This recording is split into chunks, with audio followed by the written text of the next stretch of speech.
Rodotul Ulum yang berada di Kecamatan Panti. Dan juga seperti biasa, saya ingin mengetahui bagaimana sejarah singkat mengenai pondok pesantren ini, serta penerapan protokol kesehatan yang dilakukan oleh Pondok Pesantren Rodotul Ulum. Bersama saya, Wildan Asyafa, Anda menyaksikan Kilas Pesantren.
Awal berdirinya pondok itu tahun 70.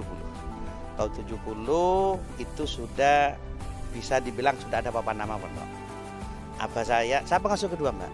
Saya pengasuh kedua, kebetulan belum siap jadi kiai, kok Allah sudah menghendaki abah saya dipanggil.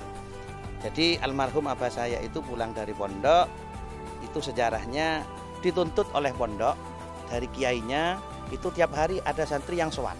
Ke abah saya ditanyakan, ya Abah sudah ngajar? Itu tiap hari. Akhirnya abah saya punya pikiran, duh ini kalau enggak ngajar enggak enak. Dan terakhir itu ada bahasa yang kurang enak. Kalau enggak ngajar, enggak boleh datang ke pondok. Nah, akhirnya abah saya berusaha untuk ngajar dari saudara-saudara yang kecil-kecil, dekat-dekat rumah, ponaan dan lain sebagainya. Itu ngajar itu di ruang tamu. Nah, ngajarnya di ruang tamu, alhamdulillah kok nambah, akhirnya buat musola. Dari musola tambah banyak buat tempat untuk anak-anak nginep. Nah dari itu tiap hari akhirnya ada yang mondok. Alhamdulillah sekilas seperti itu sejarahnya. Oke, Pak Kiai, untuk sistem pendidikan sendiri seperti apa di pondok pesantren ini? Kalau sistem pendidikan yang ada di sini kan ada dua, Mbak. Ada yang dari pondok berarti madrasah diniyah. Itu kajiannya kitab kuning, memperdalam ngaji Al-Quran. Kalau yang formal itu di sini mulai dari RA. Jadi RA, MI, MTS, SMK. Harapannya kenapa di pondok ada seperti itu? Jadi anak-anak yang sudah ada di pondok insya Allah bisa terjaga. Karena pendidikannya sudah ada di dalam semua. Seperti itu, Mbak. Nah, seru sekali ternyata sejarah singkat mengenai Pondok Pesantren Rodotul Ulum ini. Pemirsa JTV Jember, di pondok ini tidak hanya dibekali dengan pendidikan agama, namun juga pendidikan formal. Lalu juga kegiatan yang dapat mengembangkan potensi para santri dan juga santriwati. Sesaat lagi kita akan membahas hal tersebut. Tetap di Kilas Pesantren.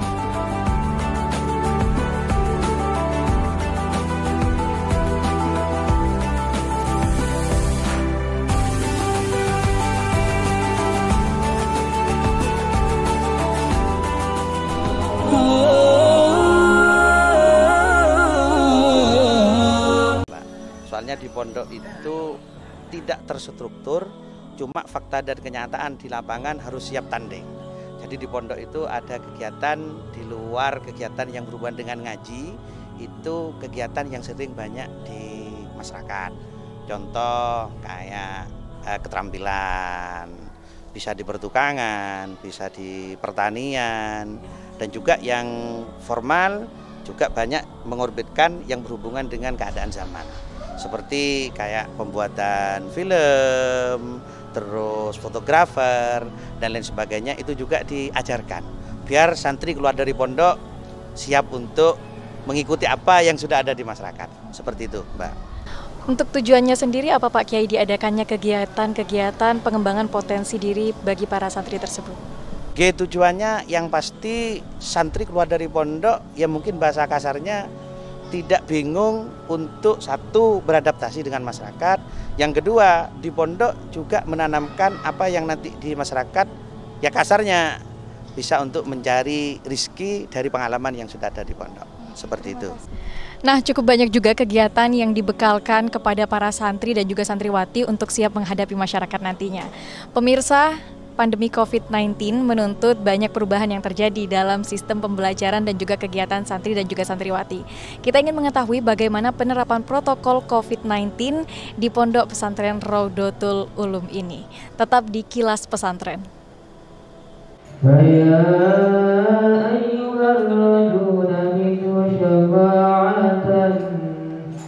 صلوا عليه وسلموا تسليما اللهم صل وسلم وبارك عليه وعلى آله وصحبه أهلا وسهلا بالنبي أهلا وسهلا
Alhamdulillah kegiatan santri yang ada di dalam pondok masih bisa dibilang normal, walaupun tidak senormal seperti biasanya. Jadi kami selaku pengurus yang ada di pondok bekerja sama dengan ustadz-ustadzahnya tetap berusaha untuk menerapkan apa yang sudah menjadi kegiatan setiap hari, walaupun tidak semaksimal. Kenapa? Ya karena memang faktor keadaan. Jadi santri biasanya jadi 1 season, 2 season, yaitu karena harus dibatasi seperti itu. Tapi alhamdulillah tetap berjalan. Protokol kesehatan. Iya Pak Yai, adakah peran dari pemerintah yakni gugus tugas untuk menekan penyebaran COVID-19 di pondok pesantren ini? Oh, alhamdulillah sangat ada. Jadi saya sebagai pengasuh itu memang selalu komunikasi dengan pemerintah, mungkin untuk di desa jajarannya dengan gugus COVID yang ada di desa. Jadi dari pihak pemerintah salah satunya mungkin yang ini Mbak. Nah ini salah satunya peran dari pemerintah untuk bisa menikmati dan dinikmati oleh pondok. Jadi santri masuk kamar, masuk kelas itu harus cuci tangan seperti itu. Selain menerapkan protokol kesehatan, apa saja upaya yang dilakukan oleh pondok pesantren untuk menekan penyebaran COVID-19, Pak Yai? Kalau itu berarti secara batiniah. Secara batiniahnya karena doa itu sangat mustajab. Mungkin ad-du'a silahul mukmin. Jadi doa itu senjatanya orang mukmin. Jadi di pondok itu tetap ada kegiatan yang berhubungan dengan kita itu taqarrub ilallah, meminta kepada Allah untuk kesehatan bersama. Kayak baca Rotibul Haddad, setiap malam Jumat itu baca Asmaul Husna dan wiritan-wiritan yang lain itu tambah rutin, malah tambah digalakkan. Dari sebelum ada COVID sampai ada penyakit kayak gini itu tambah ditingkatkan seperti itu.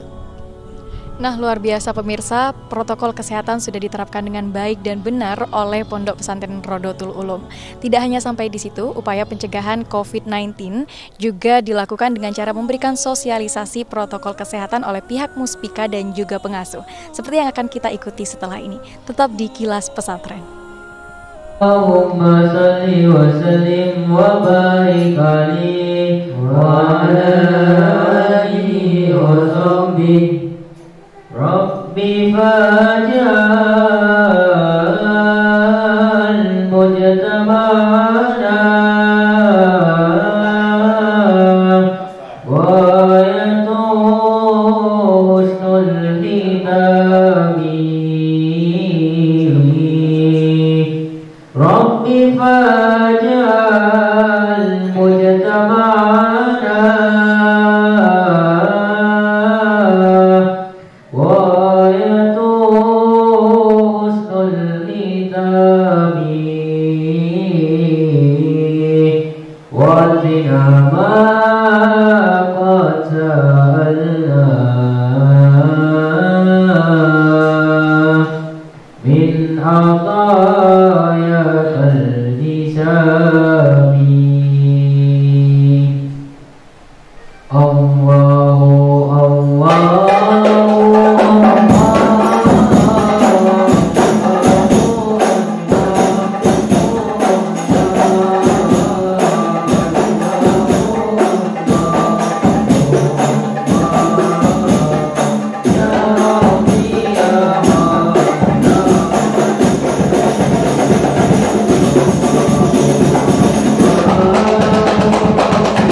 Yang saya hormati Bapak Camat Banti dan juga semua rombongan, juga juga yang saya hormati tim dari JTV Jember, juga yang sangat saya hormati segenap santri dan juga segenap asatidz yang hadir pada siang yang berbahagia ini. Alhamdulillah, syukurillah, wa ni'matillah, wa la haula wa la quwwata illa billah, amma ba'du.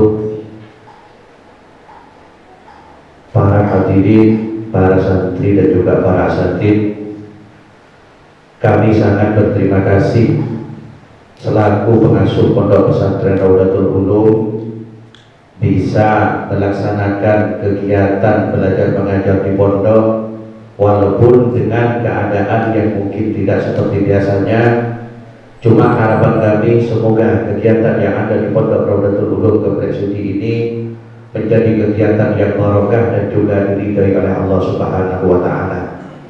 Yang kedua, walaupun di saat sekarang ini kita dalam keadaan tertekan, harapan saya selaku pengasuh, mari kita tetap meningkatkan segala sesuatu yang sudah menjadi anjuran, baik anjuran yang berhubungan dari Allah Subhanahu wa taala, yang juga anjuran yang berhubungan dari pemerintah. Mungkin nanti kalau yang berhubungan dari protokol kesehatan nanti akan disampaikan oleh Bapak Camat Banti. Dari kami selaku pengasuh, saya menghimbau kepada semua santri, khususnya santri Raudatul Ulum, untuk tetap berpegang teguh kepada apa yang disampaikan oleh Rasulullah Sallallahu Alaihi Wasallam atau makalah-makalah dan juga ayat-ayat Al-Quran. Salah satu contohnya an-nadhafatu minal iman. Kebersihan itu sebagian dari iman. Jadi saya sebagai pengasuh sangat berharap dan mengharap agar santri bisa menjaga kebersihan, karena kebersihan itu sebagian dari iman.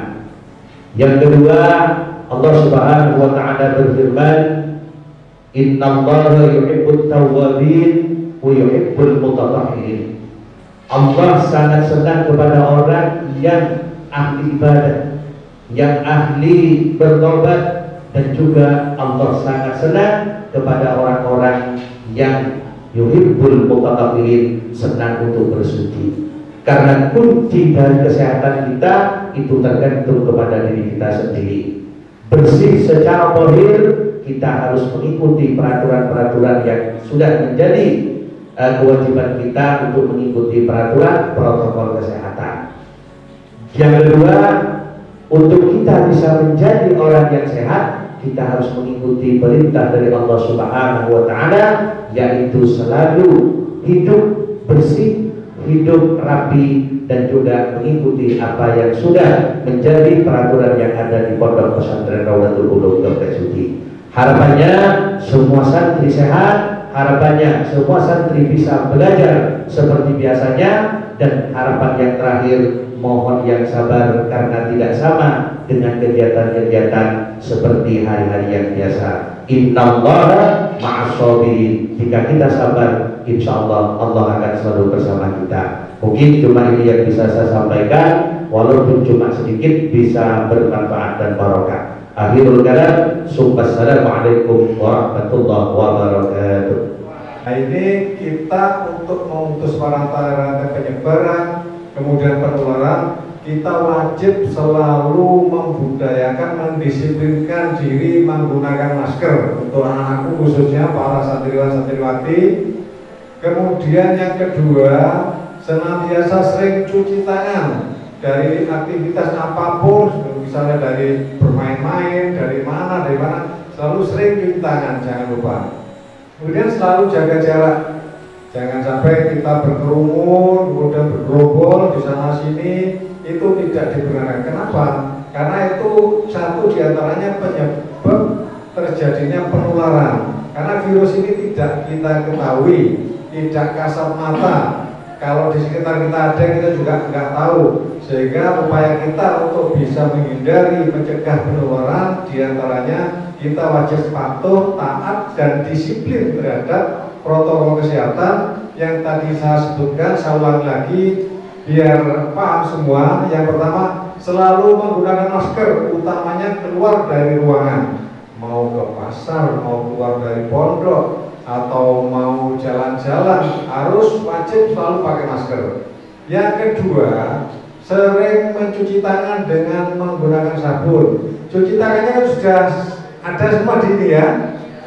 Alhamdulillah, matur nuwun Yai, untuk sarana prasarana sudah tercukupi sehingga anak-anakku santriwan santriwati sekali lagi saya menghimbau dan mengharapkan betul-betul disiplin untuk selalu cuci tangan. Yang ketiga, jaga jarak, menghindari kerumunan, jangan bergerombol, kemudian juga jagongan, kumpulan dan sebagainya, jangan, hindari, jaga jarak. Yang keempat, senantiasa berpola hidup sehat. Kalau waktu pagi bisa sempat olahraga. Kalau sempatnya sore ya, olahraga sore. Bisa dipahami anak-anakku sekalian?